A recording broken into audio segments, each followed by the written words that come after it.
It is as though we are still on a plantation. Anyone who thinks that slavery ended in the 1860s with the signing of the Emancipation Proclamation are grievously wrong. Slavery has been with us and continues to have its manifestations in a variety of ways.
Imagine you and your family living in this barn, forced to live like animals and with animals.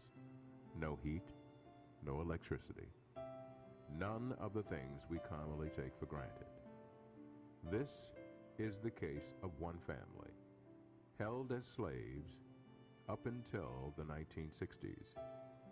We found this barn at Grange Hall Road and MS Highway 568 near Vicksburg, Mississippi in July 2009. This is the true life story of former slave May Louise Miller. You know, I came from a very poor family, and we was in slavery. We didn't have food, clothes, shoes. We really didn't have much of nothing. And the clothes we had was a cocoa sack.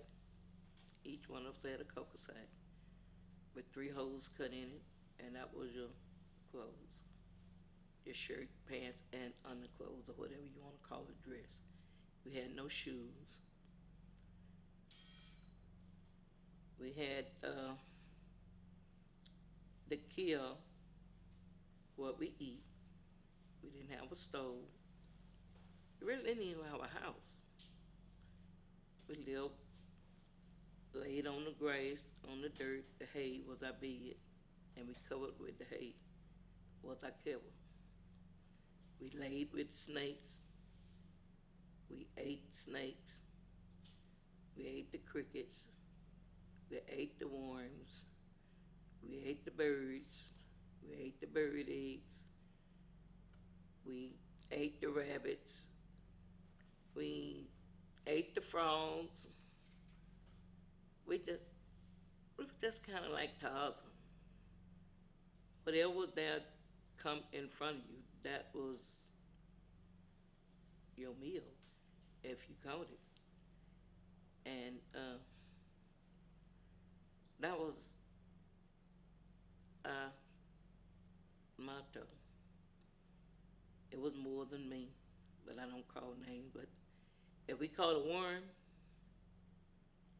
each one of us took a bite of that worm.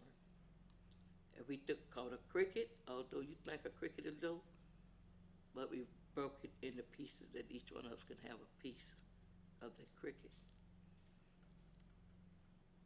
If we caught a fish that done washed on the bank side, whatever, when we bit it, everybody took a bite.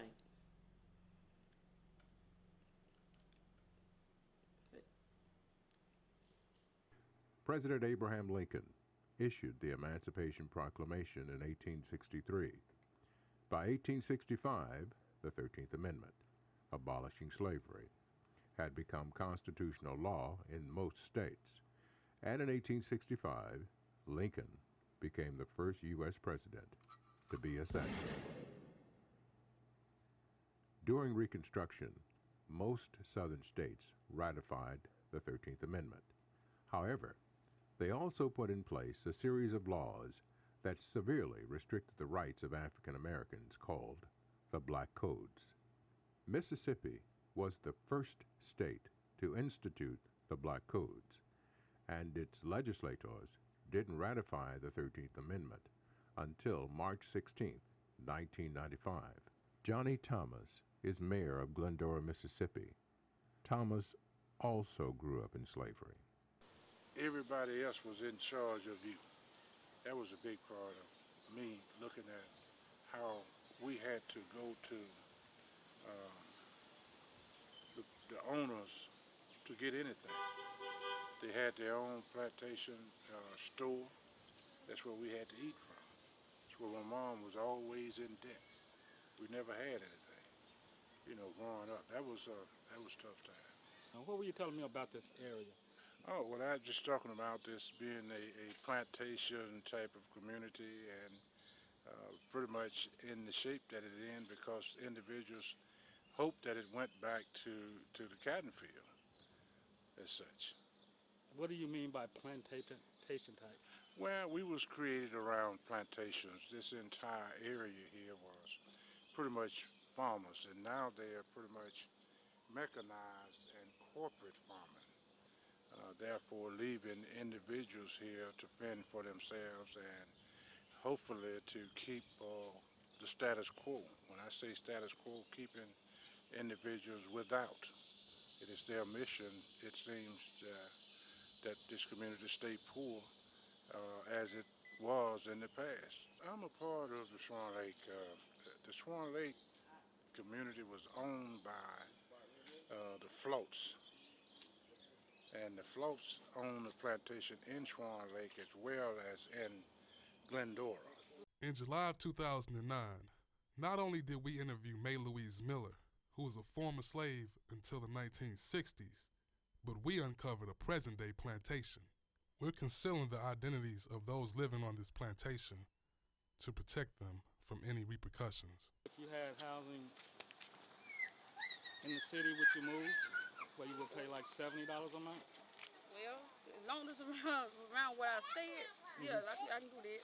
You know, we couldn't get them to say anything about the owners on camera, but they explained to us off camera exactly what was going on, and they said to us if we were able to get them off of the plantation, that they would give us the full story on camera.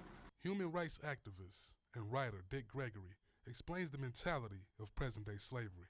And so you sit and you look at a mentality.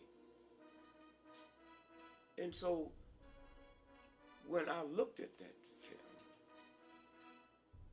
I got to think about my mother.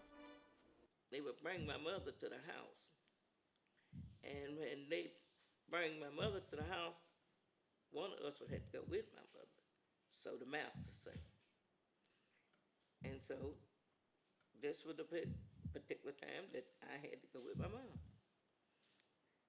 So they raped my mom.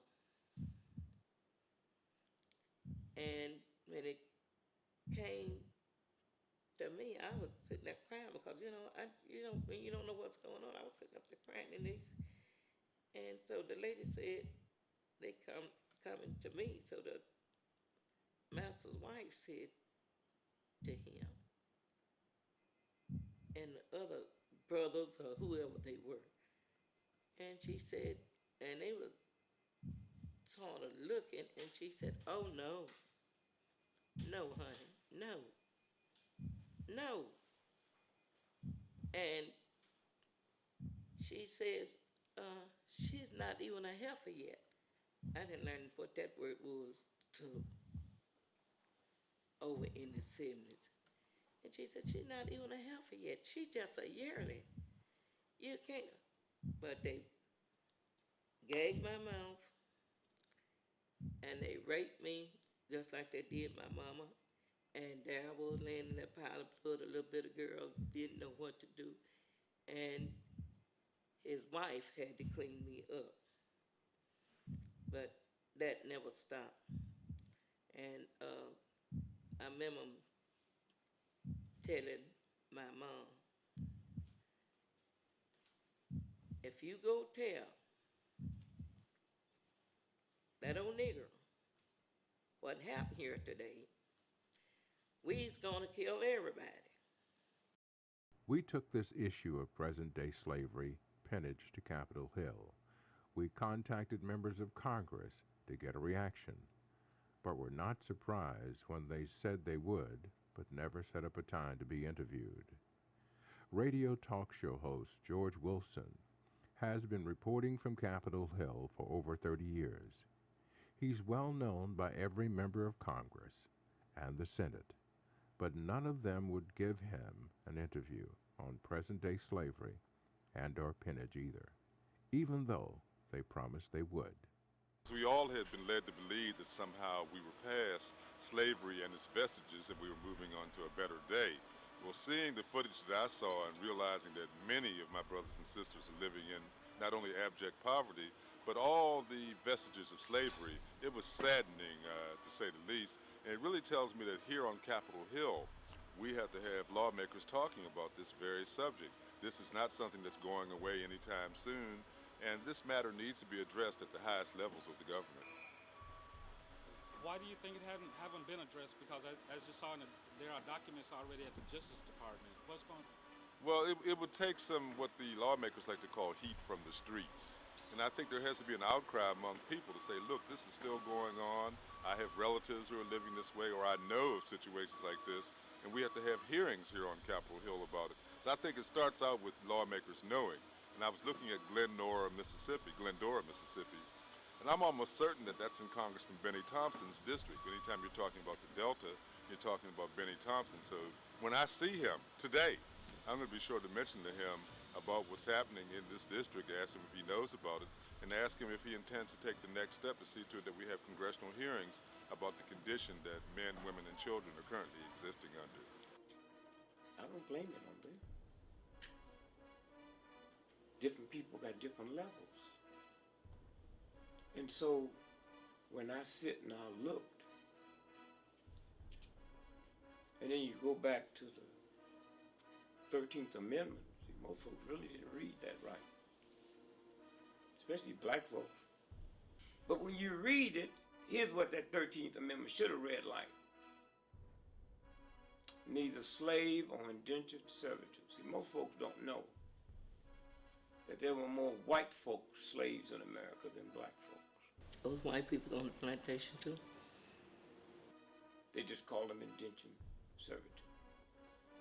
And they could buy their freedom every 7 years.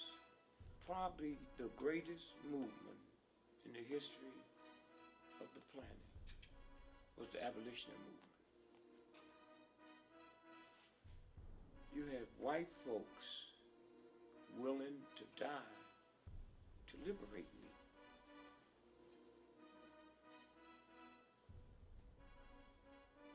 Willing to kill to liberate me. I mean, think about that movement, man. They're not fighting to liberate themselves or their family. They're not killing black folks.